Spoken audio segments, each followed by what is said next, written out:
In the spring of 1980, Robert De Niro stepped onto a scale on the set of Raging Bull. The needle climbed past 200 pounds, past 210. It settled at 215 pounds, 60 pounds heavier than the lean, muscular fighter he had portrayed just 4 months earlier. The crew fell silent. The man standing before them was barely recognizable. His face had grown round and heavy. His movements had become labored, almost painful. Even his eyes seemed different, duller, weighted down by something more than just the flesh he had accumulated. Hollywood pays actors to pretend. Robert De Niro refused to pretend anything. According to crew members who watched him transform over those 4 months, what they witnessed wasn't acting, it was something closer to possession. Director Martin Scorsese would later describe watching his leading man consume meal after meal in Italy and France with something approaching horror. Makeup artists discovered they no longer needed prosthetics. Cinematographer Michael Chapman reportedly said that lighting the older Jake LaMotta scenes felt fundamentally different. Not because of the weight, but because of what lived behind those eyes. What De Niro discovered during those months wasn't a character, it was a surrender, a complete dissolution of the boundary between performer and role that would earn him his second Academy Award and nearly cost him his health. But to understand what drove Robert De Niro to nearly destroy his body for a film about a self-destructive boxer, we have to go back decades earlier to the narrow streets of Little Italy, where a shy, awkward boy first discovered that becoming someone else was easier than being himself. Section 2. Origin: The Streets That Made Him. Robert De Niro was born on August 17, 1943, into a world of artists, bohemians, and creative intensity. His father, Robert De Niro Sr., was an abstract expressionist painter who moved in circles that included poets, sculptors, and the avant-garde intellectuals of post-war Greenwich Village. His mother, Virginia Admiral, was a poet and painter herself, a woman of fierce intellect who had studied with Hans Hofmann and believed that art was not a hobby, but a calling. They divorced when Bobby was just 2 years old. According to interviews De Niro gave decades later, his childhood was marked by a strange duality. He lived primarily with his mother in Greenwich Village, but spent significant time in the Italian-American neighborhood of Little Italy, just blocks away. These were two different worlds entirely. The village was artistic, intellectual, progressive. Little Italy was traditional, tight-knit, and governed by unspoken codes of masculinity and belonging. The young Bobby De Niro didn't quite fit in either place. Childhood friends from the neighborhood later recalled a boy who was unusually quiet, almost painfully shy. He was thin and pale, so pale, in fact, that the other Italian kids nicknamed him Bobby Milk. Where they were loud and physical, he was observant and withdrawn. Where they fought for dominance on the street corners, he watched from doorways, absorbing everything but rarely participating.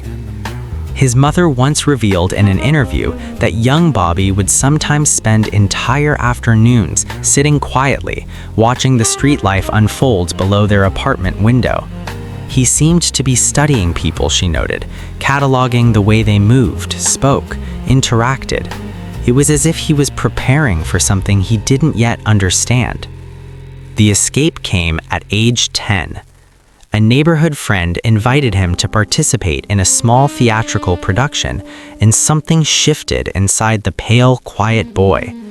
For the first time, he discovered that he didn't have to be Bobby Milk, the shy observer who didn't quite belong. He could be someone else entirely, someone confident, someone powerful, someone visible. According to accounts from this period, the transformation was immediate and striking. The boy who could barely make eye contact suddenly commanded attention on stage. The child who stammered through casual conversation suddenly found his voice when speaking someone else's words. By his teenage years, De Niro had abandoned formal education to pursue acting with singular focus. He studied with Stella Adler, the legendary acting teacher who had trained with Stanislavski himself, and believed that artists must use their imagination to fully inhabit a character's circumstances. He later joined the Actors Studio, where Lee Strasberg preached a different approach, one that demanded actors draw upon their own emotional memories, their own pain, their own psychological depths. De Niro absorbed both methodologies. He learned Adler's emphasis on imagination and external research. He internalized Strasberg's insistence on emotional authenticity. And somewhere in the synthesis of these two approaches, he began developing something that was neither pure imagination nor pure emotional recall. What emerged was total immersion. Friends from this period recalled a young man who approached roles with almost frightening intensity. For even small theater productions, he would research exhaustively, interview real people, change his physical appearance, and seem to genuinely forget who he was during performances. This wasn't a technique, it was a survival mechanism transformed into artistry. The boy who had never felt comfortable in his own skin had discovered that becoming other people wasn't just easier than being himself, it was liberation. The New York of the late 1960s and early 1970s was a city in crisis, dirty, dangerous, and magnificently alive. It was also the perfect incubator for a new kind of American cinema, one that rejected Hollywood glamour in favor of gritty, uncomfortable truth. In this crucible, two Italian-American outsiders found each other. Martin Scorsese was a small, asthmatic kid from Little Italy who had channeled his physical limitations into an obsessive love of film. Robert De Niro was a shy actor who transformed himself beyond recognition for every role. They understood each other in ways that transcended words. They had both grown up watching the same streets, absorbing the same codes of masculinity and violence, and dreaming of turning that raw material into art. Their first major collaboration was Mean Streets in 1973. De Niro played Johnny Boy, a reckless, volatile young man who seems determined to self-destruct in the most spectacular way possible. It was a supporting role, but De Niro made it unforgettable. According to crew members on that production, De Niro's process was already unusual. He spent weeks in the old neighborhood, drinking in the bars Johnny Boy might have frequented, absorbing the rhythms and tensions of street life. He seemed to genuinely become more volatile as filming progressed, more unpredictable, more dangerous. Scorsese later remarked that directing De Niro was unlike working with any other actor. He never knew quite what he would get, only that it would be authentic in a way that felt almost uncomfortable. Then came The Godfather Part 2. Francis Ford Coppola had already made one of the greatest films in American history. For the sequel, he needed an actor who could portray the young Vito Corleone, the man who would become the Godfather, with enough power to stand alongside Marlon Brando's iconic original performance. He chose Robert De Niro. What De Niro did next became legend. He traveled to Sicily, immersing himself in the culture and landscape from which Vito Corleone emerged. He spent months learning the specific Sicilian dialect his character would have spoken, not theatrical Italian, but the actual regional accent of a Sicilian immigrant at the turn of the century. He studied Brando's performance obsessively, absorbing the older Don's mannerisms so completely that audiences would genuinely believe they were watching the same man at different ages. The performance earned De Niro his first Academy Award. According to those who knew him during this period, the Oscar meant less to him than what he had discovered in the process of earning it. He had proven to himself that there were no limits to how deeply he could disappear into a character. The question was no longer whether he could transform completely, it was how far he was willing to go. The answer came with Taxi Driver. For his portrayal of Travis Bickle, the alienated Vietnam veteran who descends into violent madness on the streets of New York, De Niro pushed his method further than ever before. He obtained a real taxi driver's license. For weeks before filming began, he drove actual 12-hour shifts through the most dangerous neighborhoods in NYC, picking up real passengers who had no idea they were riding with a future Oscar winner. He wanted to know the loneliness, the exhaustion, the strange intimacy and absolute isolation of piloting a yellow cab through the night. He lost 35 pounds, hollowing out his face until he looked like a man being consumed from the inside. He spent time at military bases studying veterans returning from the war. He recorded himself speaking in Travis's flat, emotionally detached voice, then played those recordings as he fell asleep, trying to internalize the character at a subconscious level. The famous "You talkin' to me" scene, perhaps the most iconic moment in his career, was largely improvised. The script simply noted that Travis speaks to himself in the mirror. What De Niro delivered was something far more disturbing, a lonely man rehearsing confrontation, practicing the violence that lives inside him, warming up for the explosion to come. According to Scorsese, there were days on that production when he wasn't certain whether he was directing Bobby De Niro or Travis Bickle. The character had moved in completely. There were moments, Scorsese later reflected, that I looked at him and didn't recognize my friend. Travis was looking back at me. But what the public saw as dedication, those closest to De Niro recognized as something more troubling. He wasn't just playing damaged men, he was disappearing into them completely. And with Raging Bull, he would push this disappearance further than anyone thought possible or safe. Raging Bull was never supposed to be an easy film.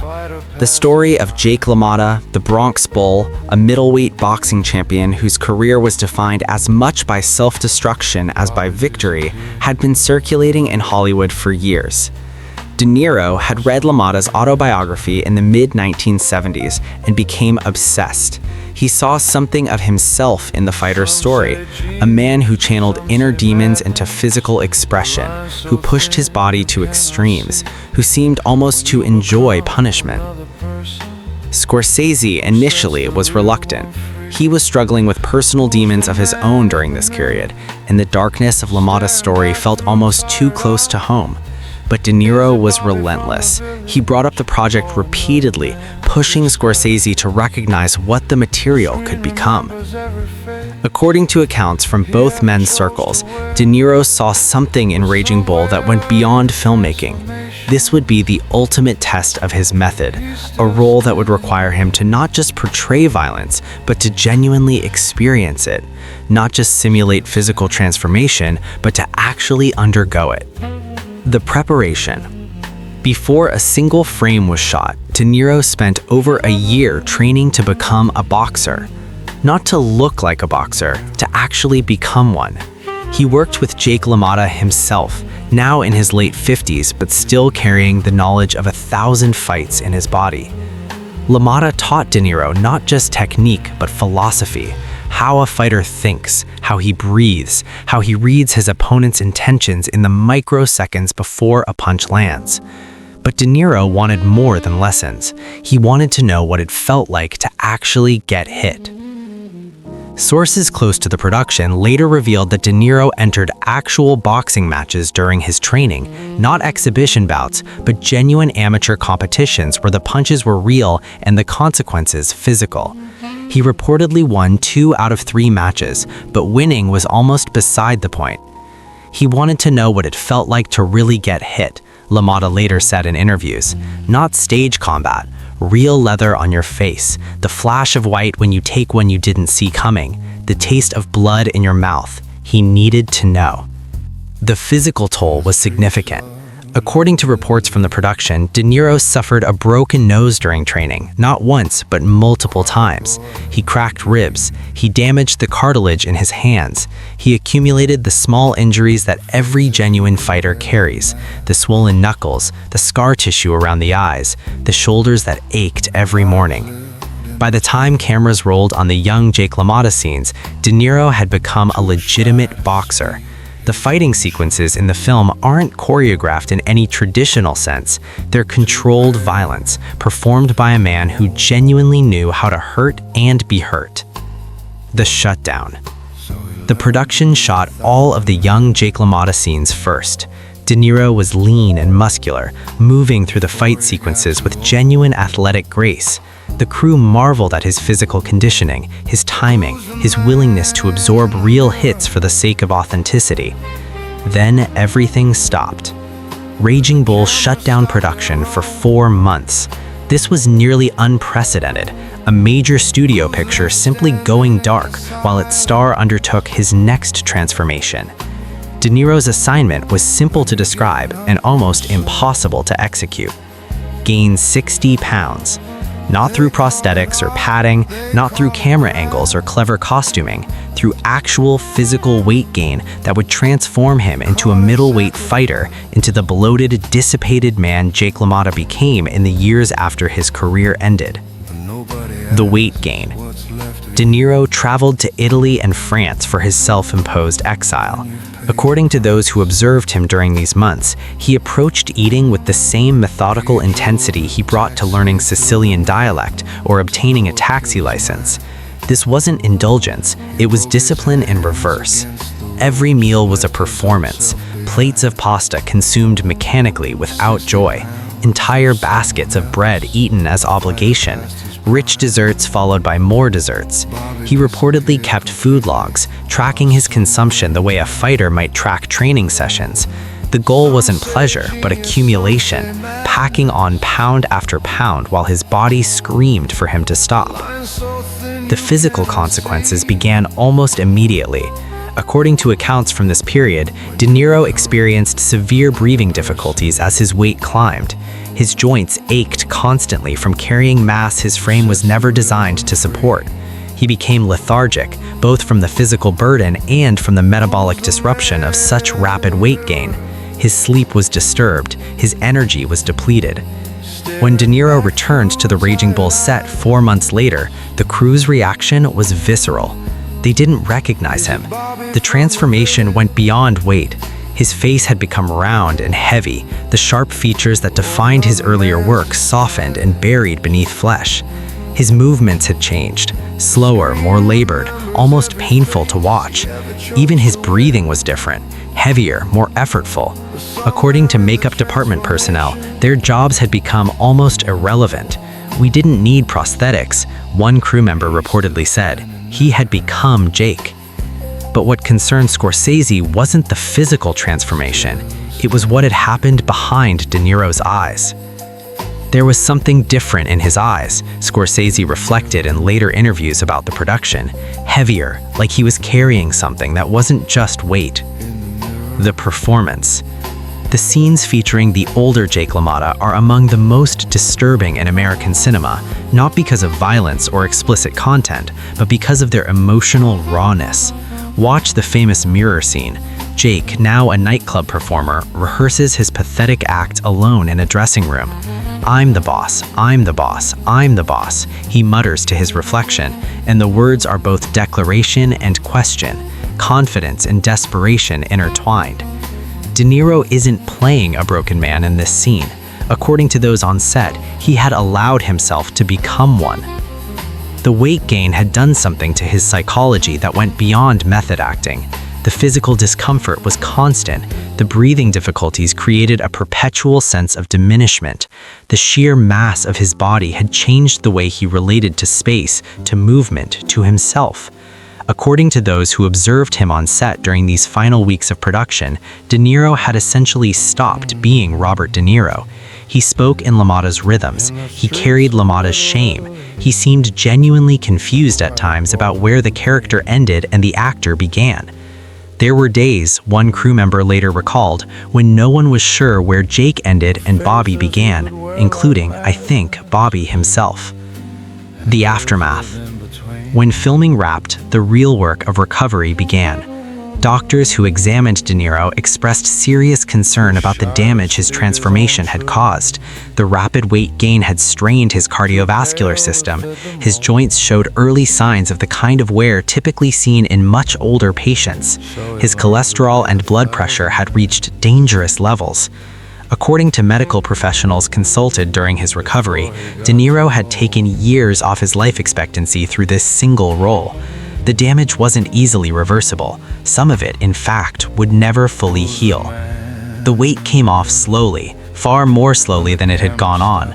For months after production wrapped, De Niro struggled with his own body, fighting to return to something approximating his normal physical state. It was, in many ways, a second performance, the long, unglamorous work of reclaiming himself from the man he had chosen to become. When Raging Bull was released in November 1980, the initial response was muted. The film was dark, difficult, and offered no redemption for its central character.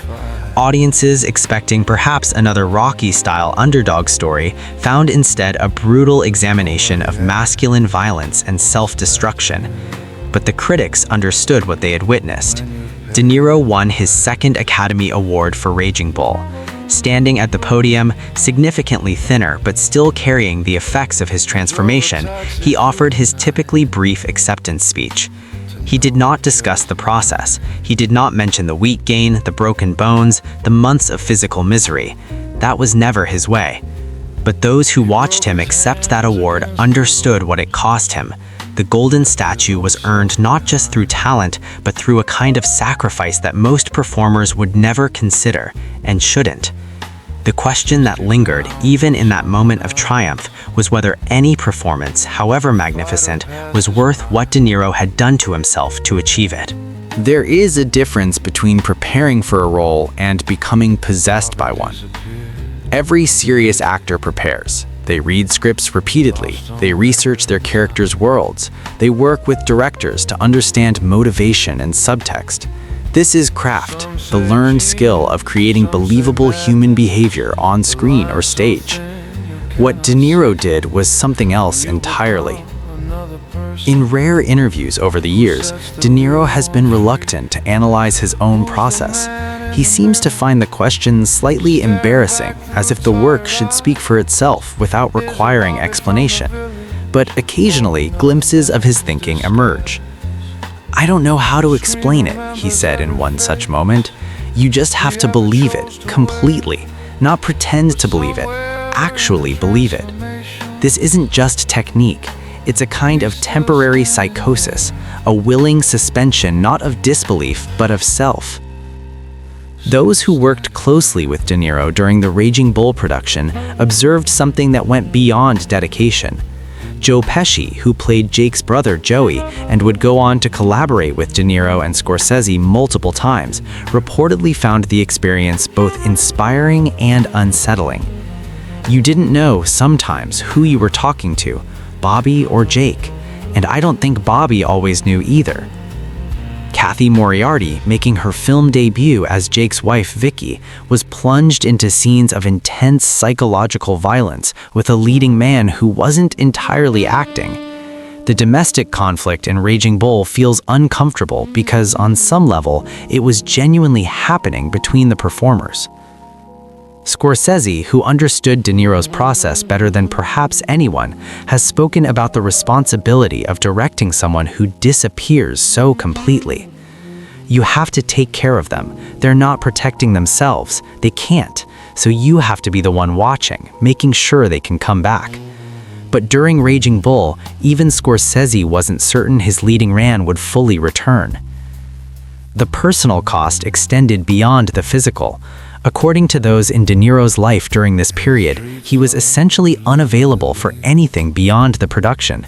His relationships suffered. His presence, even when physically there, was occupied by someone else. He wasn't available to us during filming. Jake LaMotta was living in our house, those close to him reportedly said. This is the hidden price of method acting at its most extreme. It's not just the performer who disappears, it's everyone connected to them who loses access to the person they knew.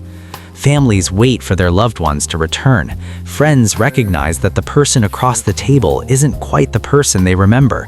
And the performer himself occupies a strange middle ground, neither fully the character nor fully himself. What drives someone to this level of self-destruction for art? The answer, perhaps, goes back to those childhood streets in Little Italy in Greenwich Village. For the shy boy nicknamed Bobby Milk, becoming other people was never just a profession, it was the solution to an identity that never felt quite real. Some actors escape into their characters. For De Niro, the characters may have been more real than he ever felt being himself. Raging Bull was not a commercial success on its initial release. The film earned approximately $23 million against its $18 million budget, a modest return that hardly suggested it would be remembered as anything special. Time disagreed.